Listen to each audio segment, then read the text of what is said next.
대변인 한정혜입니다. 오전 현안 브리핑 드리도록 하겠습니다. 오늘 오전에 정홍원 국무총리의 담화가 있었습니다. 여기에 대해서 저희 당 입장을 말씀드리겠습니다. 세월호 참사에 책임을 지고 물러난 국무총리가 다시 총리로 유임돼 새로운 대한민국으로 가기 위한 세월호 특별법은 애써 외면하고 재벌 그리고 대기업 중심의 무늬만 민생 입법을 통과시켜달라는 호소에 과연 얼마나 많은 국민이 수긍할 수 있을지 모르겠습니다. 국회를 정상화시킬 실질적이고 실제적인 노력은 방기한 채 정부 여당이 날마다 이렇게 언론 플레이에만 열을 올리는 무책임한 모습은 몹시 실망스럽습니다. 이미 우리 당은 가짜 민생 법안과 진짜 민생 법안을 구분해서 언론에 발표한 바 있습니다. 정부가 민생 입법으로 포장했습니다만 재벌과 대기업의 이익만 보호하고 중산층과 서민들의 피해를 확산시킬 법안은 반드시 막아내겠습니다. 의료 영리화법인 서비스산업발전기본법, 부동산 투기조장 법안인 분양가 상한제를 폐지하는 주택법, 개발이익 환수포기법인 재건축 초과이익 환수 특별법, 그리고 사행산업 조장법이자 선상 카지노 조장법인 크루즈 산업 육성 및 지원법, 아이들의 교육 환경 침해가 너무나 뻔한 학교 인근에 관광호텔 설립고자 하는 관광진흥법, 이런 것들은 반드시 막아내겠습니다. 대신 진짜 민생 법안인 세월호 참사의 제대로 된 진상규명과 안전한 대한민국을 만들 세월호 특별법, 전관예우 근절을 위한 전관예우방지법, 공직의 공공성 강화를 위한 관피아 방지법이죠. 김영란법, 그리고 불법과 탈법 기업인 근절을 위한 일명 유병헌 방지법을 추진하겠습니다. 또 내 집 마련 지원 강화와 전월세 이자 부담 경감, 어르신의 소득 증대 법안, 청년 구직자에게 구직 촉진 수당을 주는 실업 대책 등의 5대 신사회 위험 해결 법안, 그것과 함께 기초소득 향상과 생활비 부담 경감 등을 위한 소득주도 성장 지원 법안 등을 적극 추진할 예정입니다.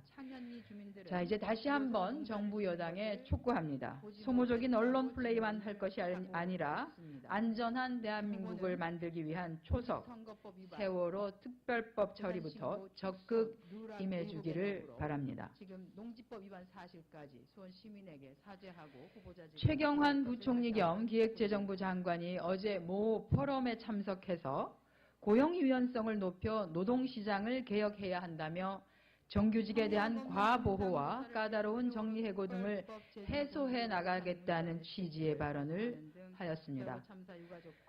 우리나라 노동시장의 고용 유연성이 최경환 부총리의 인식대로 경직적인가는 좀 따져봐야 할 것 같습니다.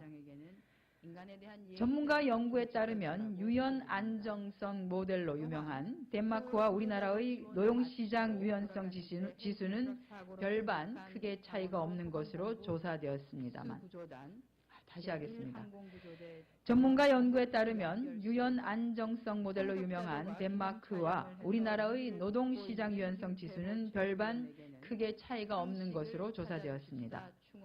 다만 안정성 면에서 덴마크는 높게, 우리나라는 낮게 큰 차이가 났을 뿐입니다. 4, 5종 그리고 5, 6도라는 말로 대변되듯이 직장인들이 체감하는 고용 유연성은 이미 극대화되어 있는 것이 우리나라의 현실입니다. 현실이 이러한데도 최경환 부총리는 정리해고하기 까다롭다며 이를 해소하겠다는 취지의 발언을 한 것에 대해서 심히 유감스럽다는 말씀드립니다. 직장인들이 정년까지 안심하고 일할 수 있도록 환경을 조성하고 제도를 정비하는 것, 그리고 예전에는 정규직이었는데 지금은 용역, 불법 파견, 간접 고용으로 떠밀려서 일하는 노동자들의 문제, 즉 기업의 무분별한 외주화에 오히려 브레이크를 거는 것이 올바른 해결 방안이 될 것입니다. 이렇게 해야만 중산층과 서민의 삶이 살찌고 소득주도 내수경제 활성화가 이루어지는데 정부는 지금 거꾸로 가려고 하고 있습니다.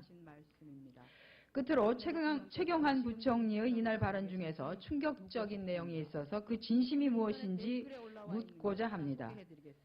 최 부총리는 한국 기업의 장점이 신속한 의사결정이었는데 경제민주화와 과도한 세무조사 등이 부정적인 영향을 끼친 것 같다는 발언을 한 것으로 보도되었습니다.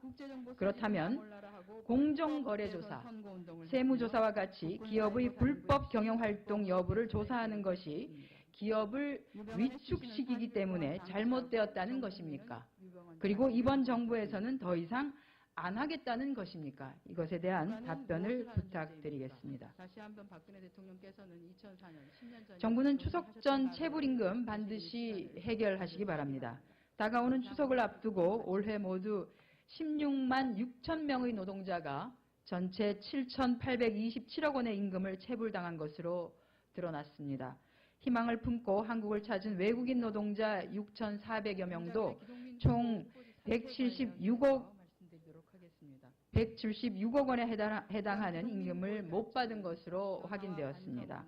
이와 같이 임금 체불이 만연하는 것은 일시적인 경영 악화, 도산 폐업에 따른 체불도 있겠습니다만 고의적이고 상습적인 체불도 그 비중이 상당하고 이들 악덕 사업주에 대한 처벌이 대부분 벌금에 그치는 등 솜방망이이기 때문이기도 합니다.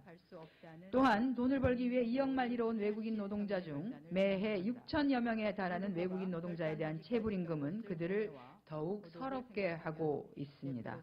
이제 추석이 얼마 남지 않았습니다. 고용노동부는 추석을 앞둔 노동자들이 체불임금으로 고통받지 않고 부모, 형제, 가족과 즐거운 한가위를 지낼 수 있도록 추석 전 체불임금 적발 및 지급을 위해 보다 적극적인 행정지도와 법 집행에 힘써줄 것을 당부합니다. 오늘로써 세월호 참사 100일.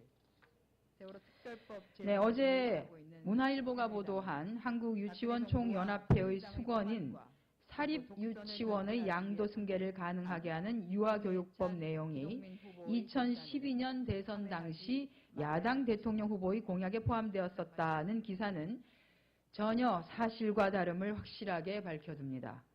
우리 당의 제18대 대통령 선거 정책 공약집에는 문화일보가 주장하는 내용이 전혀 담기지 않았을 뿐만 아니라 당시 문재인 후보는 이런 공약을 언급조차 한 적이 없습니다. 그럼에도 불구하고 문화일보는 사실과 다른 기사로 우리 당과 대선 후보에게 흠집을 내고 사실과 다른 내용으로 국민을 호도하고 있습니다. 기본적인 사실 확인도 도외시한 문화일보의 보도에 대해 사과와 함께 정정보도할 것을 요청합니다. 만약 정정보도가 이루어지지 않을 경우 언론중재위원회 제소는 물론 법적 조치를 검토할 것을 명백하게 밝혀둡니다. 상대당 차원의 야권연대를 하지 않는다는 입장을 밝혔고 북한이 다음 달 19일에 개막하는 인천 아시안게임에 응원단을 보내지 않겠다 공식 입장을 밝혔습니다. 2005년 이후 9년 만의 북한 응원단 방문이 아시안게임 홍보와 남북관계 개선에 큰 기여를 할 것으로 기대를 모았는데 응원단 방문이 무산돼 안타깝습니다. 남과 북 모두가 한 발짝씩 물러나 전향적인 입장에서 북한 응원단 파견 문제에 재논의가 되기를 바랍니다. 정부는 북한 응원단 파견 문제가 해결될 수 있도록 노력해 줄 것을 당부합니다. 네, 이상 오전 현안 브리핑 마치겠습니다.